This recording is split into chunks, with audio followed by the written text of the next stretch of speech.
Welcome back, and thanks for stopping. Minnesota is in rare form right now. Spring is near, and it doesn't know which way it wants to go. This morning, it was about 6 or 8 below when I was feeding animals, and right now it's about 32. Sun is shining, but it's a little bit breezy. But before we get too far, guess who's home? We got Red and Callie. They're back. They were with their boyfriend for about 2 weeks, and as part of our plan for this summer, they ended up getting bred, and they are both pregnant currently, and they are due in June. So that's exciting. You guys glad to be back? Huh? Oh, you got stuff on your head. Yeah, there you are. Red, you happy to be back? Yep. Now, I wouldn't consider Red and Callie pets, so to speak, but the 2 weeks that they were gone, I'll tell you what, the farm didn't quite feel the same. Everything had kind of a different vibe to it. It just felt empty. When I did chores in the morning, did chores at night, just felt like something was missing on the landscape here, and getting them back home here, it has that normal feel back to it. The main topic I'd like to talk to you about today is beef. The best beef breed, in my opinion, that you can buy. So before we get started here, I'm going to give you a little history on these beef. Hey, you get away from that. Hey, you turkey. Well, hi Ruby. So these beef, they were a cross from a Norfolk and a Suffolk breed of cow in Western England. Hey you. Yeah, you're a good girl. Now the Norfolk cattle, they were known for milk production. The Suffolk cow, they were more for meat and beef, more for the meat production. You gonna let me cut the twine off? Huh? You gonna let me cut twine? Let me in here. So when they crossed the two breeds, what resulted was what's called, in today's world, the red poll. So let me go over some qualities that I wanted for my cows when I started looking for a cattle breed to buy. One of my number one qualities of a cow that I want to have is docility.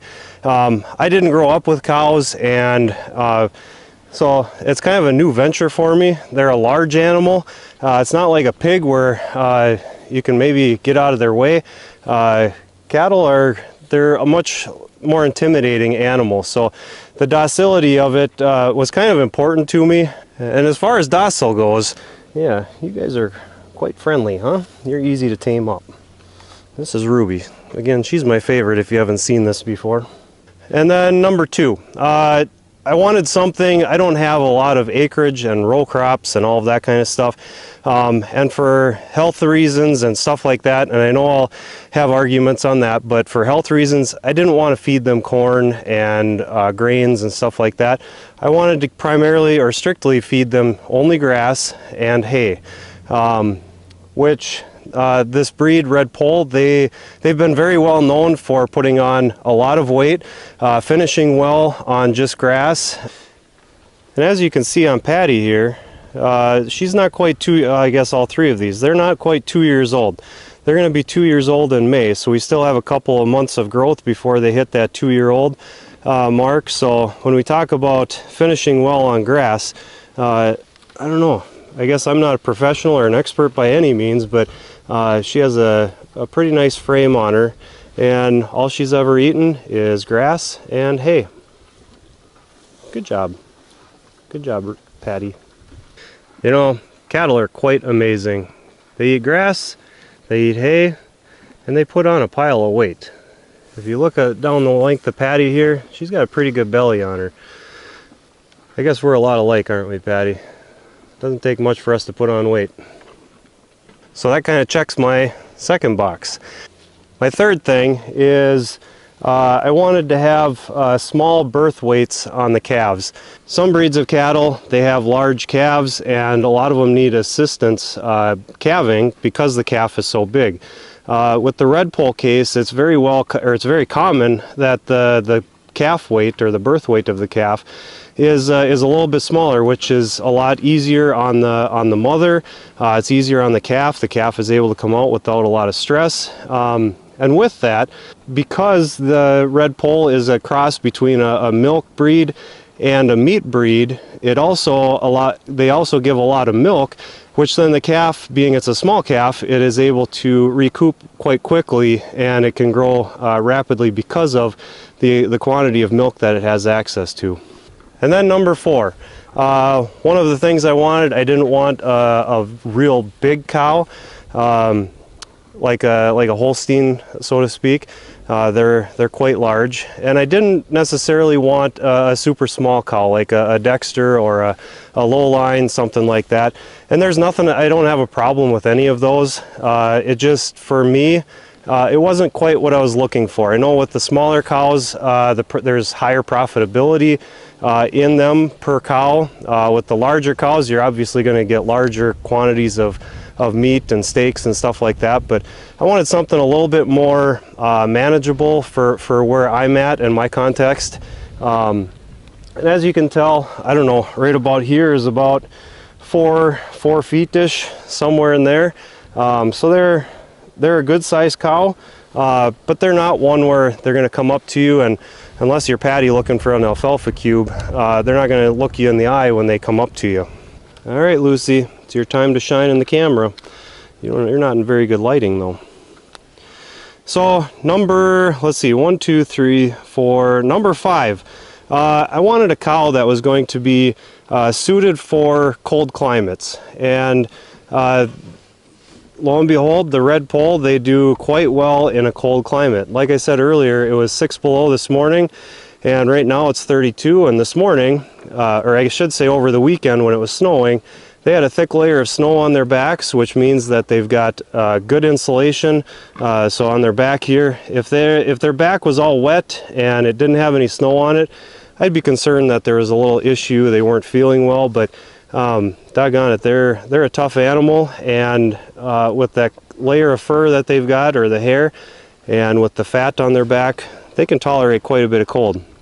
And in my climate in Minnesota here, it tends to be a little bit cooler. It is humid in the summers and there's a little bit of heat, but red polls are not known for doing well in a super hot environment or a dry climate. So I think we got the best of both worlds here for having a red poll.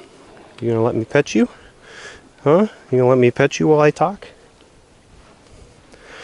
Yeah? All right. We'll see how this goes. Oh, you're being bashful now?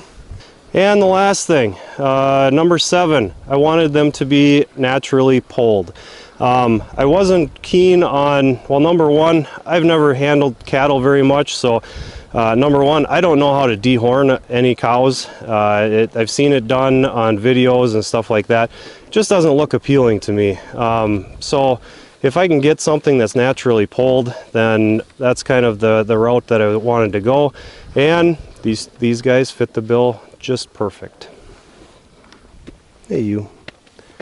So all in all, my opinion, the best beef cow that you can get is a red poll. Right, Ruby?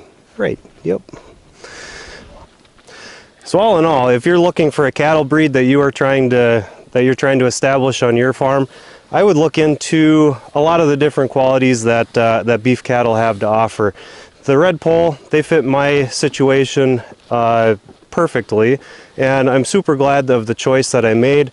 And I'm hoping to get some more here soon. Not only the calves, but I'd like to maybe get some steers, or maybe even another heifer, or a cow-calf pair, or something along those lines. Because for how easy they've been to raise and how friendly they've become, I can't imagine it without them. So the biggest thing I can suggest is do your research.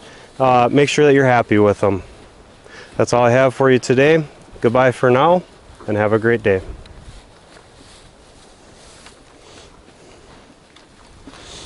You say goodbye. You say goodbye, Ruby. Say goodbye. Good girl.